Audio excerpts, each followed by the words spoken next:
If you're trying to conceive and feeling overwhelmed with fertility advice, then this podcast is for you. Welcome to Don't Tell Me to Relax, your fertility podcast and antidote to unhelpful fertility information. I'm Hannah, a fertility acupuncturist, teacher and campaigner for better fertility education. This podcast aims to empower and inform you about your menstrual cycle and fertility. It's basically all that information you didn't get in sex ed at school, with the aim of improving your understanding of your reproductive health and optimizing your fertility.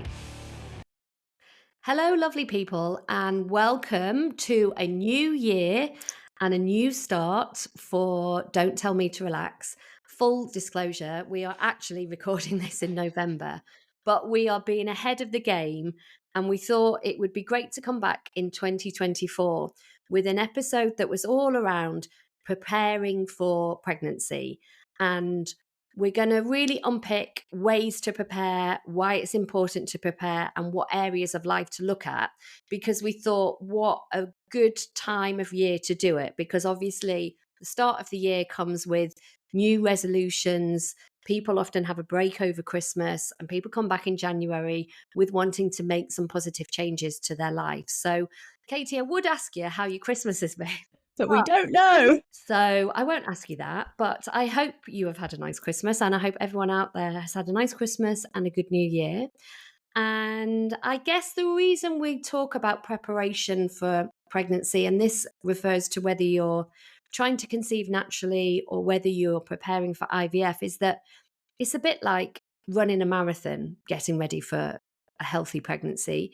You wouldn't just put on your trainers and go out your door and run 26 miles. You would prepare. And, having done it a few years ago, let me bloody tell you, it takes a lot of preparation. It takes a lot of work, but it's amazing actually what you can do if you give yourself time and you have a plan and you work towards it. So, Katie, we often talk about this idea of having 3 months to prepare. Can you shed us some light on why do we say 3 months? Where does that come from? So the whole idea of the 3-month period to prepare is all about preparing your eggs in your ovaries so they have enough time. Well, the process of maturation that the eggs have to go through in order to then be ovulated from when they get recruited takes about 3 months. So the period or ovulation that you've just had is actually a reflection of everything that's happened to you really in the last 3 to 6 months. And so what you start to do now will impact the quality of your ovulation and eggs and how your menstrual cycle looks. What you start to do now may show up in the next 3 months. So that's why we're always talking about that 3-month period, because you can make such a big difference to the quality of your menstrual cycle and having that optimal, healthy, fertile cycle that we are forever going on about. And that 3-month period can be a real game changer for a lot of people if you understand what processes and lifestyle stuff you need to get into place to get yourself into a good place. Yeah, and I think 3 months is probably the minimum. And you said there just then that it can take up to 6 months, and sometimes people that we see in clinic, we say up to a year.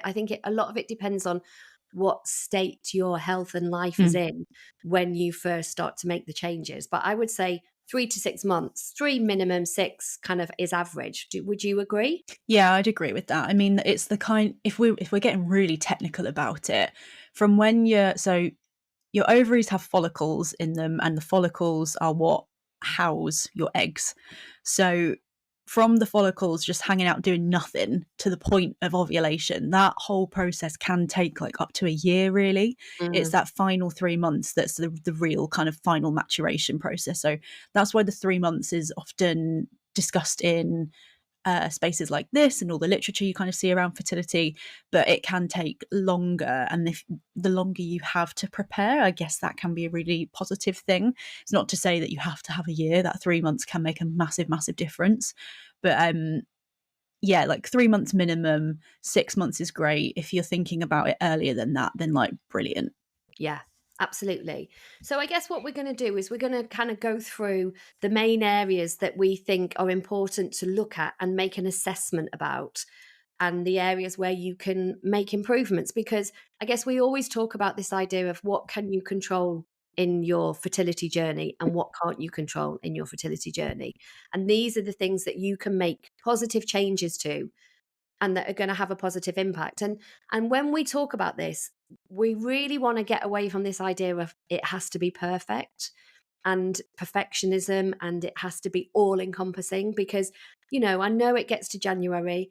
I know that, I mean, I would have been 50 at the beginning of January, so I know when this podcast is going out, I'm going to be feeling rotten, and I'm going to be saying things to myself like, I am never going to do anything ever again, and I'm only going to drink Hannah, green juices, because stop it. but it's true though, isn't it? Often when on the back of Christmas and New Year and lots of celebration, you often have this really well, I'm talking about myself here. I often have this really extreme kind of response in that I say I'm never going to do that ever again, because I feel so bad. Mhm. But that's not realistic, is it? And what is realistic is about, I'm going to make some small improvements that I'm going to try my very best to stick to most of the time, and that is Mhm. a much more realistic and better for your own mental health than kind of going a full, never again for the rest of my life drama, which is what I have a tendency to do. I think many of us can relate to that, certainly. Yeah, I definitely get the kind of January, like, "Oh god," Yeah. kind of feeling, but yeah, like you say, picking a couple of things and sticking to them rather than a complete lifestyle overhaul, like, Yeah. that's not sustainable in any way, shape, or form. It's really not. It's really not. So I think we've all tried to do that as well and then got, like, 3 weeks into the year, if we're lucky, and been like, "Oh my god, I need to drop exactly. everything." And January is hard enough as it is. Oh, January, yeah. February, we need to be Bleak. kind to ourselves. So we're going to talk about all of this, but we're going to talk about it with kind of an awareness that it doesn't have to be perfect. And these are just small things that you might want to think about. So, I mean, let's start sort of with your cycle. So I guess the main things that we would look for. Well, in fact, Katie, you tell me, what are the main things that you would look for and assess in your cycle first? So there's a whole variety of things. I mean, we want to look at the whole length of your cycle. So anywhere between 25 to like 35 days is generally pretty healthy, provided ovulation is happening somewhere between sort of day 10 and 20, then like they're really good markers. You want to have a good length of bleed. I know we sometimes get people coming into the clinic being like, "Oh, my periods have always been really easy and really light. They're just like 2 days." And it's like, oh, you kind of want that to be a bit longer.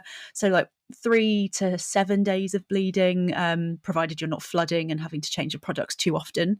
That the length of bleeding tells us that the endometrium, the lining of the uterus, is building up enough for a fertilized egg to actually implant into. What else would we be looking for? The length of the luteal phase. So the luteal phase is after you've ovulated. Ideally, you want that to be sitting in the 12 to 14 day range. That's roughly enough time for the process of fertilization to happen, for the embryo to travel down the fallopian tube and then implant, if we were thinking of natural conception rather than assisted conception. And what else do we want to think about? And then also thinking about pain, Mm, PMS, things like that, that if mm. you're really struggling, if you're having a lot of pain with your period, before your period and after, that's something to be investigated. The same with like extreme PMS and things like that. And then I just thought of something else. What was it? Oh yeah, and like a clear start and end to your period, so not too much spotting at either side of it as well. So they're kind of the main things in terms of your menstrual cycle I'd want people to be looking out for. Yeah, and I would say this really does is really relevant whether you're trying to conceive naturally or preparing for IVF, because Yes. I have heard anecdotally from a number of consultants who say that if you can go into IVF with a good, healthy menstrual cycle, then you're much more likely to go through that it's much easier to go through it. You're more likely to have better outcomes, and you're more likely to have less hormonal kind of imbalance if your hormones are already in a good place Mhm. before you go into it. So we always talk about this idea of preparing and getting your cycle in a good place before IVF as well. Yeah, 100%. Like, it when you think about it, it does just kind of make sense if Yeah. your cycle is in a relatively healthy place ahead of going into treatment. Like, yes, the medication and drug protocols, like, they're gonna do a lot of work on your body and, like, kind of, override your natural rhythm to a certain extent. But if it's in a much better place and you're not struggling with crazy hormonal imbalances, you'll hopefully have better outcomes from the treatment, but also hopefully have a better experience of treatment. Because sometimes when we've seen clients that they can have a bit of a rough ride through Yes. IVF. So if you're in a good place beforehand, then you're hopefully in a better place to just have a smoother experience of it, because it can be a lot to put your body through. Absolutely. Absolutely. And sort of following on from that as well, then I think sort of thinking about vaginal health as This well, is your forte, Hannah. So go for it. my best.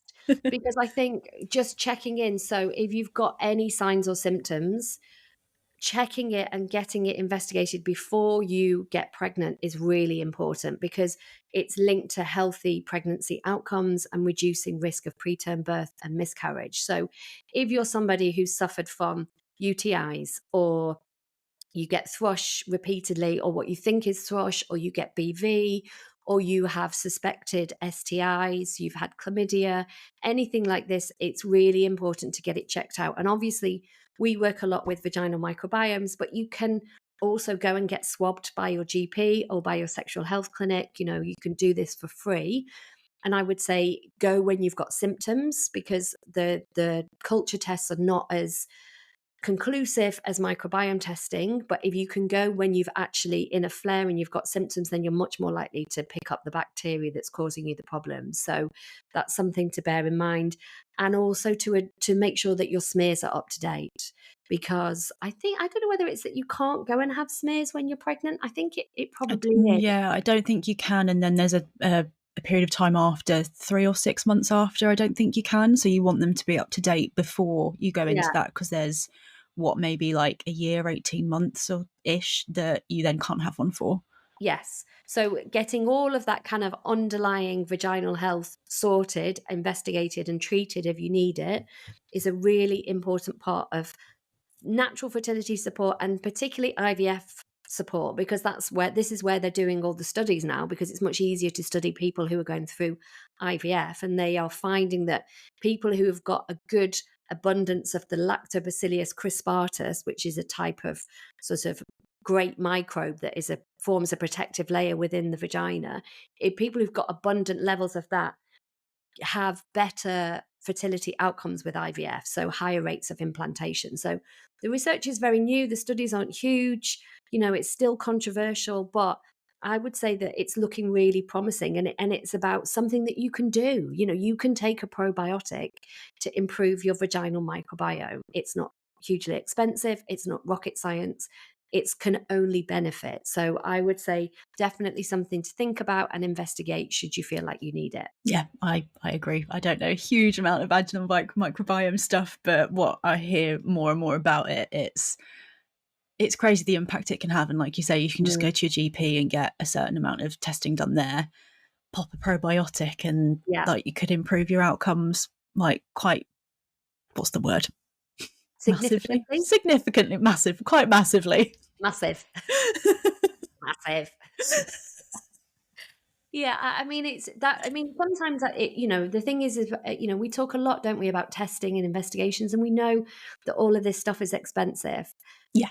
And you're so right, taking a good vaginal probiotic as part of your fertility support is a good thing to do. It's Mm, only gonna have positive benefits. So there is in one instance, you can take too much.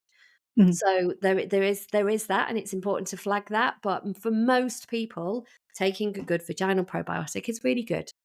And so, what about sleep? Do you want to talk about sleep? Because again, sleep is as they say, a superpower. It's free, And it has a huge impact on every single aspect of our health. Every time I read anything about sleep, I'm like, oh my goodness me, it's huge, isn't it? So tell us, Yeah. why is it so particularly important for fertility, and what are your kind of general rules about good sleep? I mean, sleep, like, you know how you feel when you've had a bad night's sleep. Like, Yeah, even if you awful. just disturbed a bit, the next day you just feel really groggy and blah.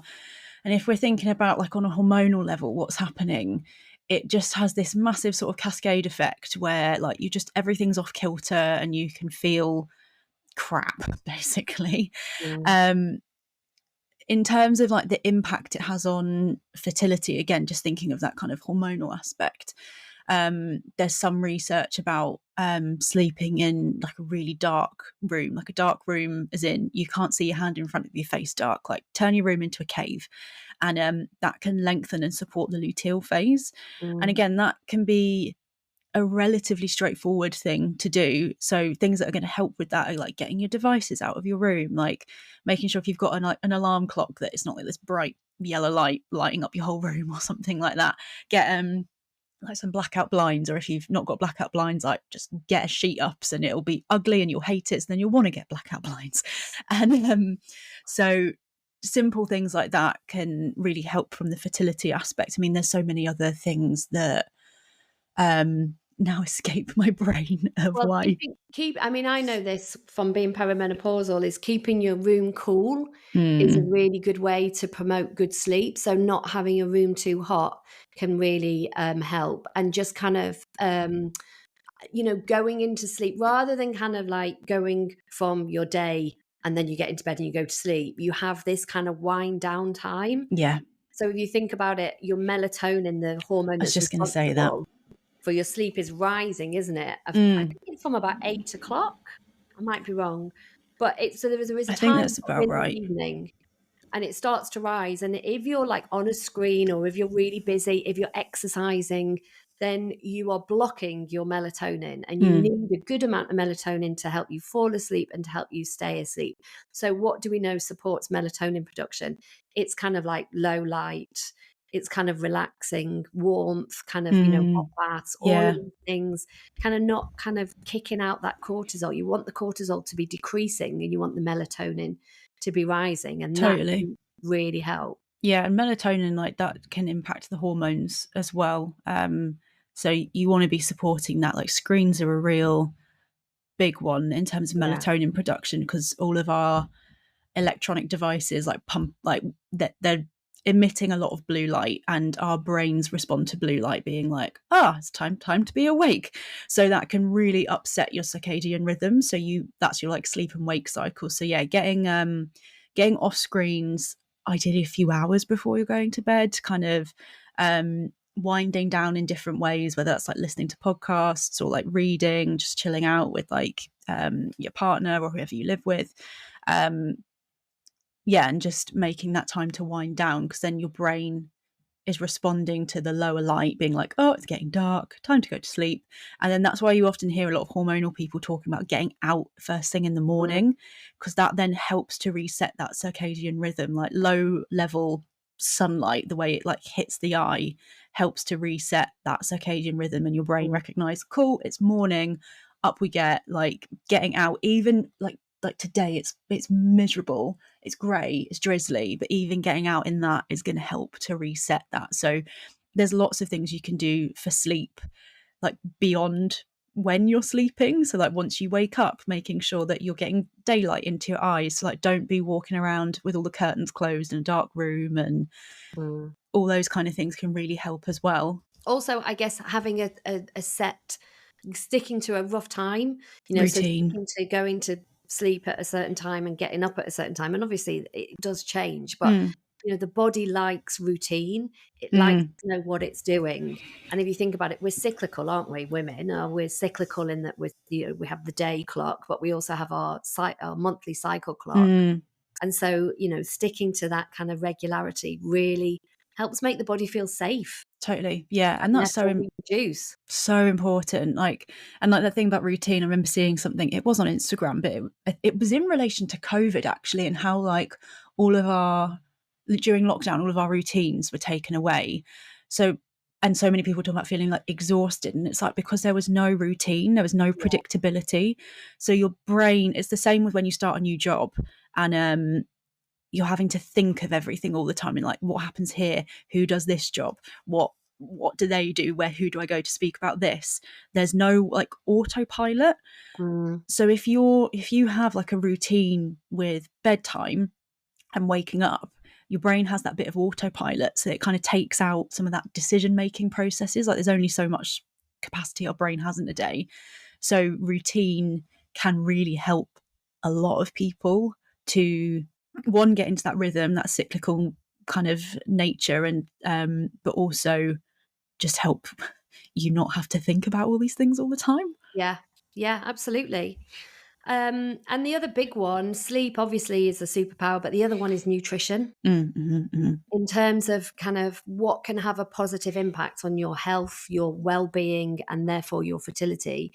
I mean, nutrition, I would probably put nutrition as my number one or number Yeah, I two. I agree. I mean, think it's it's that always between nutrition and sleep. I think the two, if you're cracking both of those, mm, then it's going to have a really positive impact. yeah, the amount of times that I'm like, should I be a nutritionist? Because like, it's so Yeah, important. It's one of the things that, yeah, you, like you say, you come back to all the time. And I think, just to highlight here, like, so much of what we're talking about here isn't rocket science, but it's the foundations of your health. And like, you can't build a house on sand, right? Like, you need the yeah, foundations to be really strong and get the nutrition right. And like, we'll go into more detail of that. But I think so many people, and like, I understand why completely, like, they're like, what supplements should I take? And it's like, well, the supplements aren't going to do a huge amount if your diet isn't as good as it could be. Like, they'll be helpful, of course, but diet first. So yeah, like, nutrition. what are your, I mean, we would always say, wouldn't we, to go and see somebody, get some Yes. specialist Mhm. support, because it is invaluable what you can get. Yeah. And I've just been through the process myself. And so I'm Mm, really speaking from experience when I say that for a long time I've been kind of like, oh, I'll do a bit of this and I'll do a bit of that. And I read that on the internet, so I'll try that supplement. And actually, what I've realized is having a consultation, doing some testing, and working out what's right for me yeah. has been invaluable. So, if you can afford it and you can find somebody to work with, then I would always say that, because it's getting that tailored approach to your specific needs and where you're at is amazing. But there are some sort of general principles to follow. So, Katie, what are your kind of general overarching principles for, in terms of like nutrition to support fertility? Mm. So, I mean, you know what I'm going to say. Like, I forever go on about protein intake. That can make a massive difference. Protein and fat. So, you need like cholesterol and proteins to literally make your hormones. So, if you're not getting that through your diet, your body's having to kind of pull from resources elsewhere, and then that can have a real impact on the reproductive system. If we're thinking about, like you were saying, your body feeling safe, if you're in that parasympathetic part of your nervous system, so that kind of like rest and digest versus fight or flight. When you're in fight or flight, your body is just like, we're not in a place to reproduce. So like, it effectively shuts down your digestion and your reproductive system. So you need to, number one, feel safe, but also be getting the resources in there so your body can actually use them to support your reproductive system. So protein and fat are really important ones. Like, don't be afraid of fat. I mean, don't eat a slab of butter every day, but also like getting some good quality fats into your diet. So thinking about like really high quality, like olive oils, like butter, ghee, but also like avocados, nuts and things like that. Just getting good fats into your diet. Protein with every single meal would be one thing that I would really say. I also really encourage all my clients to get a savory, protein rich breakfast. That's going to help to start your blood sugar on the right track. If you're starting with a carbohydrate sweet breakfast, then your blood sugar is going to spike, and you can then feel quite like, not necessarily energized, but you know what I mean, where you're quite kind of Mm, like, there's, I don't know, just like a bit of a sugar high almost, like, even if mm, it's 3 slices of toast, like, your body's going to break that down into sugars essentially. Whereas if you have it with protein or fat, that spike will be much less. It's going to, like, your blood sugar will go up and down regardless every time you eat, but you just don't want to be hitting the extreme ends of that, because if you spike, you're going to drop as well, and then you're going to feel a bit like groggy and like all over the shop, and then you're kind of on that roller coaster for the rest of the day. Whereas if you start with a savory, protein rich breakfast, then it's just a much smoother transition throughout the day. And like, because I've work in this world and have that kind of awareness of all this stuff and been trying to tap into that, I can really feel the difference now when I don't have the right breakfast. Like yesterday was an A&E all day with my girlfriend, and food went out the window. I had like yogurt and fruit for breakfast, which I wouldn't normally have. Like, not the worst thing in the world, but definitely not what I'd normally have. Then I had 4 potato waffles for lunch, and then a huge like pasta thing for dinner, and I just felt like groggy and crap all day. Whereas when I'm eating in a way that's much more supportive of blood sugar balance, which then in turn also has a really big impact on fertility, the difference in how you'll feel throughout the day as well can be like really dramatic. So if you find yourself feeling like sluggish a lot, learning a bit about how to like eat to support blood sugar balance can make a massive difference just on how you feel on a daily basis. But blood sugar spikes, huge releases of insulin, when it drops down, big releases of cortisol, that's just going to absolutely play havoc with your hormones as well. Yeah, absolutely.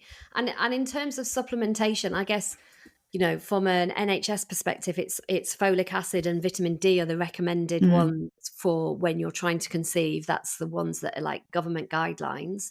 And there are there's millions out there. And again, I guess it goes back to this idea of get some good advice on it. Don't spend loads of money on supplements because they are expensive. Yeah, it's easy to spend a lot. Yeah, because if you Google it, there's like, you could take 50 different ones. And when you read about them, you're like, oh, that sounds like me. That sounds like it would be really good. I've been there myself many, many times. And I think just getting some good advice, if you just get a one-off consultation on, what supplements would be right for you as a general rule, I think is a good thing to do.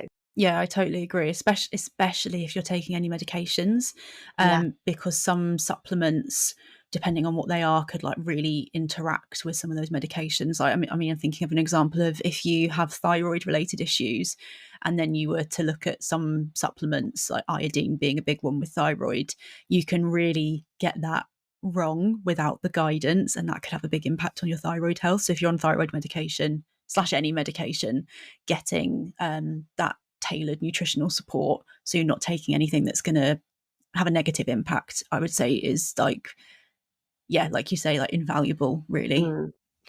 And the final area that we're going to look at is looking at stress.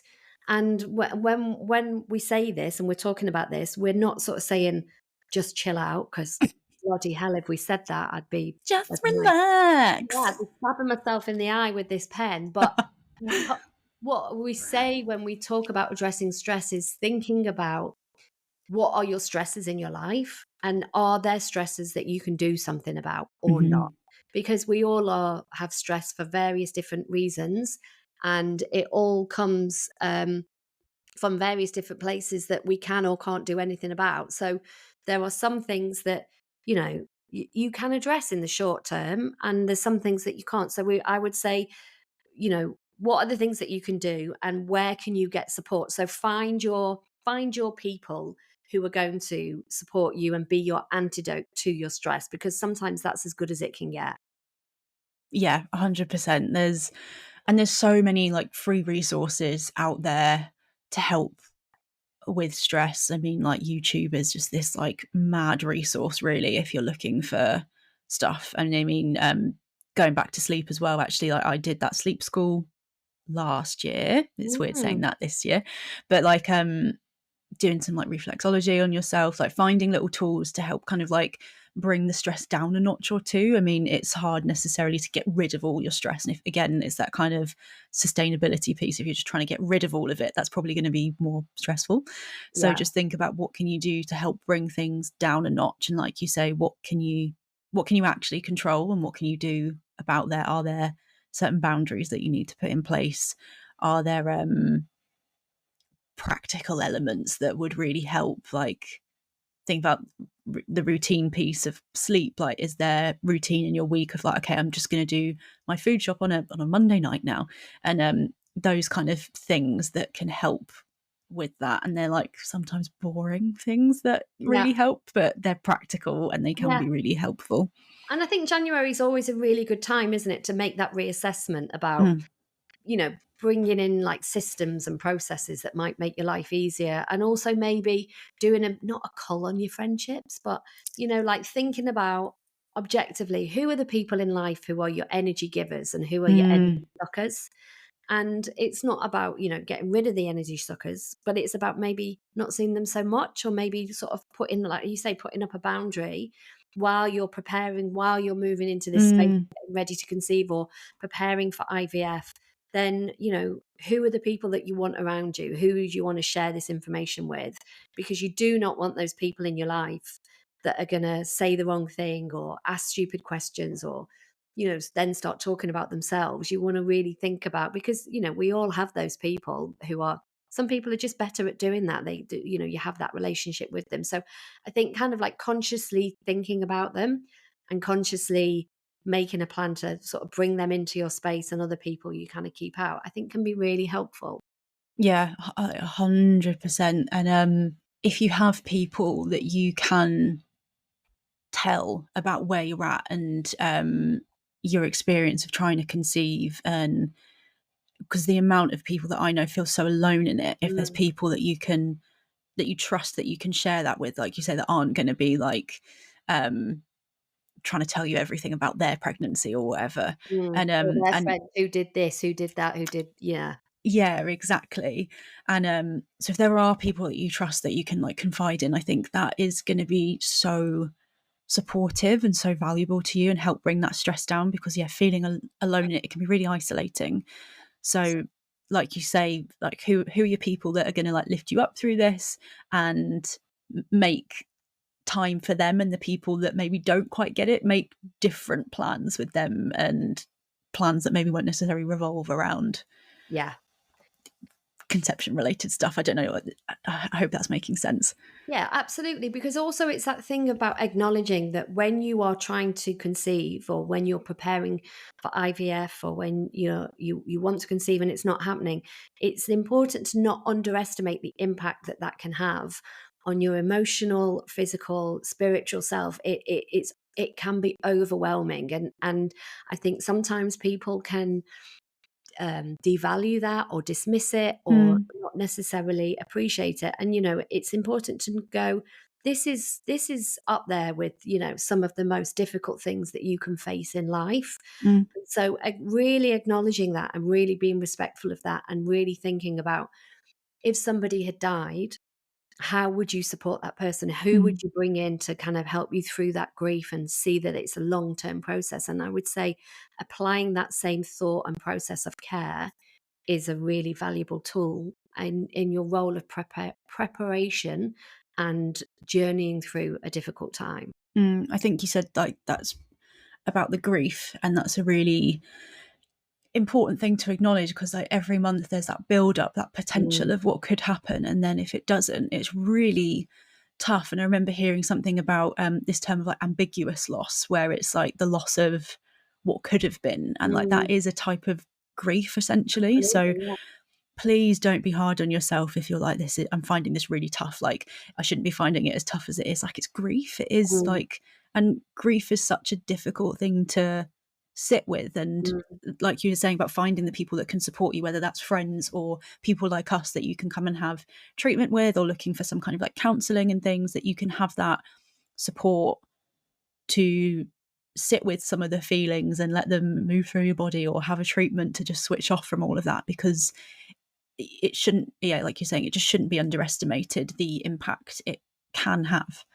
absolutely. Well, Katie, thank you. We have done 30 minutes already. The only other thing that I was going to say is to talk about making sure you've had the right tests and investigations, and you feel they've been properly looked at and all areas have been considered. Also remembering your partner, should you be female and listening to this and you have a partner that you has not been tested, then that is also important. And also important to flag, this preparation goes for both couples, Yes, both yes, yes, parties. yes. in this. So, Yes.